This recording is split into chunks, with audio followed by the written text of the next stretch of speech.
नितिन नवीन जी राष्ट्रीय अध्यक्ष बने हैं बीजेपी के, तब से वो लापता है बांकीपुर से। कम से कम बांकीपुर में जो क्राइम हो रहा है या बांकीपुर में जो वहाँ की जनता जिस चीज को झेल, प्रशांत किशोर जी अभी जो चुनाव हुआ, विगत 8-9 महीने पहले ही चुनाव हुई थी, कि एक भी कैंडिडेट उनका जीत करके नहीं आया कि इस बार उनका जो दुकान का शटर है वो शटर ही गिर जाए। अगर तेज जी ने अपने कैंडिडेट को दिया है तो भाई लोकतंत्र इसमें कोई भी चुनाव लग सकता है। इस बार जो चुनाव है 40 साल बनाम 4 साल चुनाव है, क्योंकि 4 साल में आप देखेंगे कि रेखा जी जब वापसी करेंगी, आएंगी, विधायक बन के आएंगी, तो बांकीपुर का जो नजारा होगा वो देखने लायक होगा। एक ही कैंडिडेट है महागठबंधन की, वो है रेखा गुप्ता, और इस बार परिवर्तन होगा बांकीपुर विधानसभा में और हम लोग जीत कर आएंगे। बांकीपुर सीट पर चुनावी दंगल होना है, लड़ाई अब अंतिम मोड़ पे है, मुकाबला काफ़ी रोचक हो चुका है और राष्ट्रीय जनता दल ने अपने उम्मीदवार के तौर पे फिर से रेखा गुप्ता पर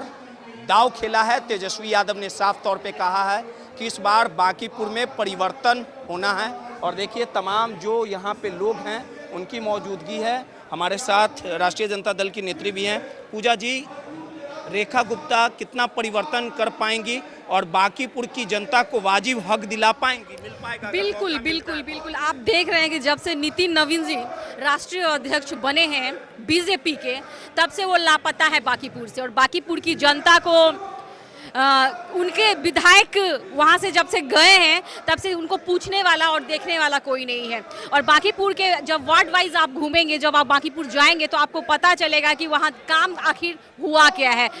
रोड हो चाहे आप जो जमाव जल से जो जमाव हो जाता है, जो अभी थोड़ी सी बारिश हुई थी तो वहाँ की स्थिति जर्जर बन गई थी, सड़कों का जो हाल है, और जिस तरीके से महंगाई बढ़ी हुई है, चरम पर है, जिस तरीके से आप देख रहे हैं कि हमेशा कुछ ना कुछ घटनाएं घट जा रही है, खासकर महिलाओं के साथ में। तो जब से राष्ट्रीय अध्यक्ष बने हैं नितिन नवीन जी, तब से उनके मुंह से एक आवाज नहीं निकल रहा है, खास करके बिहार को लेकर के, क्योंकि बिहार में जितना क्राइम हो रहा है, कम से कम बांकीपुर में जो क्राइम हो रहा है या बांकीपुर में जो वहाँ की जनता जिस चीज को झेल रही है, उन सब चीजों पे उनकी कोई नजर नहीं है। और हम लोग राष्ट्रीय जनता दल ने रेखा जी पर पुनः विश्वास जताते हुए उनको अपना उम्मीदवार हम लोग बनाए हैं और उम्मीद है कि 100% कि वो जीतेंगी वहां से और एक नई कहानी रेखा जी वहां से लिखेंगी। जो शाम की चुनावी मैदान में अच्छा, एक बात मैं बता देना चाहती हूँ, प्रशांत किशोर जी अभी जो चुनाव हुआ, विगत 8-9 महीने पहले ही चुनाव हुई थी,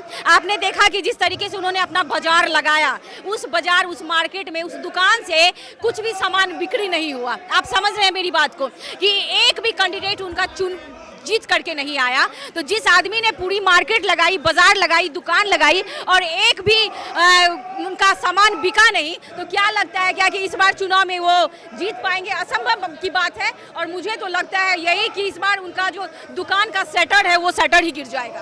लेकिन तेज प्रताप यादव ने भी अपने उम्मीदवार को उतारा है, कितना लगता है कि इस दोनों भाई के लड़ाई में?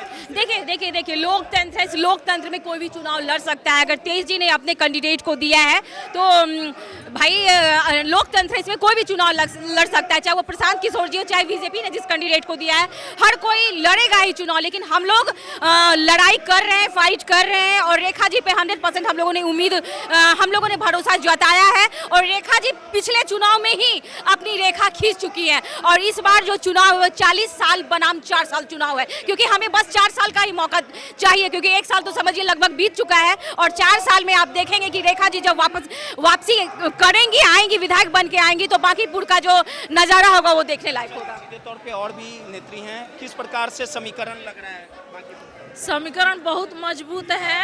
हम लोग तय किए हैं, सब आरजेडी के जितने कार्यकर्ता हैं सब कोई मिलकर हम लोग हराने का काम करेंगे। शाम किशोर भी चुनावी मैदान में कूदे। अरे तो क्या हुआ, वो लड़ रहे हैं तो वो लड़िए, हम लोग भी एकजुट होकर लड़ रहे हैं।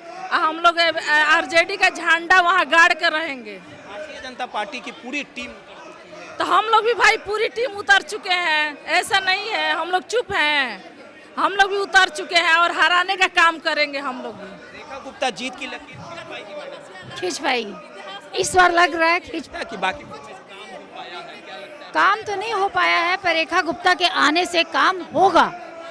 एक बार इनको भी मौका दिया जाए। सीधे तौर पे हम नज़ारा आपको यहाँ सीधे तौर पे दिखा रहे थे। मुकेश सहनी की पार्टी से आप ताल्लुक़ रखती हैं, रेखा गुप्ता का समर्थन किस प्रकार से किया जाएगा और बांकीपुर में परिवर्तन? देखिए, सबसे पहले तो इस बार बांकीपुर की जनता ने मन बदल लिया, ठीक है। और जैसा कि बीजेपी वाले लोग बोलते हैं कि कुत्ता बिलाई को भी हम खड़ा कर देंगे तो यहाँ से जीत जाएगा, तो ये भ्रम है बीजेपी वाले को। वो सुन ले कि ऐसा कुछ होने नहीं जा रहा। इस बार माहौल बदलेगा और रेखा गुप्ता जी को इस बार अच्छे वोट से वो जीतेंगे और जीत के जाएंगे। खासकर वो महिला है, ठीक है। तो महिलाओं के सम्मान के लिए हम लोग हमेशा आगे खड़ा रहे हैं और आगे आके उनका समर्थन करेंगे और रेखा गुप्ता जी को जिता के भेजने का काम करेंगे। बांकीपुर में परिवर्तन तय है? बिल्कुल तय है, रेखा गुप्ता को क्योंकि बीजेपी ने कोई काम किया नहीं अभी तक। कोई वहाँ पे अभी तक मतलब कि वहाँ का माहौल, वहाँ का इन्वॉल्व अभी तक कोई भी वहाँ पे काम दिखा ही नहीं है बीजेपी की तरफ से।